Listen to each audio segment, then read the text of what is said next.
Visakha railway జోన్లో కదలిక వచ్చింది. మనం గతంలోనే చెప్పుకున్నాం, కూటమి ప్రభుత్వం ఎప్పుడైతే అధికారంలోకి వచ్చిందో ఆ వెంటనే 53 ఎకరాల భూమిని రైల్వే శాఖకు బదిలీ చేశారు. మ్యూటేషన్ కార్యక్రమాలు కూడా పూర్తి చేసి రైల్వే శాఖకు అప్పగించారు.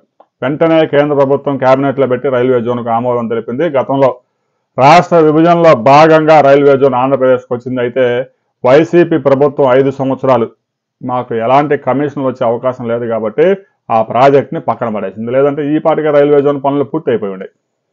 తాజాగా రైల్వే శాఖ టెండర్స్ కాల్ చేసింది. 146 కోట్ల రూపాయలతో టెండర్స్ పిలిచింది. డిసెంబర్ 27 నాటికి టెండర్లు క్లోజ్ అయిపోతాయి. ఆ తర్వాత ఫిబ్రవరి నుంచి పనులు కూడా ప్రారంభం కాబోతా ఉన్నాయి. 24 monthsలో 12 అంతస్తుల భవనాన్ని పూర్తి చేయాలని టెండర్స్లో అన్ని వివరాలు పేర్కొన్నారు. రాబోయే కొద్ది రోజుల్లో ప్రధానమంత్రి నేరుగా శంకుస్థాపన చేయబోతా ఉన్నారు.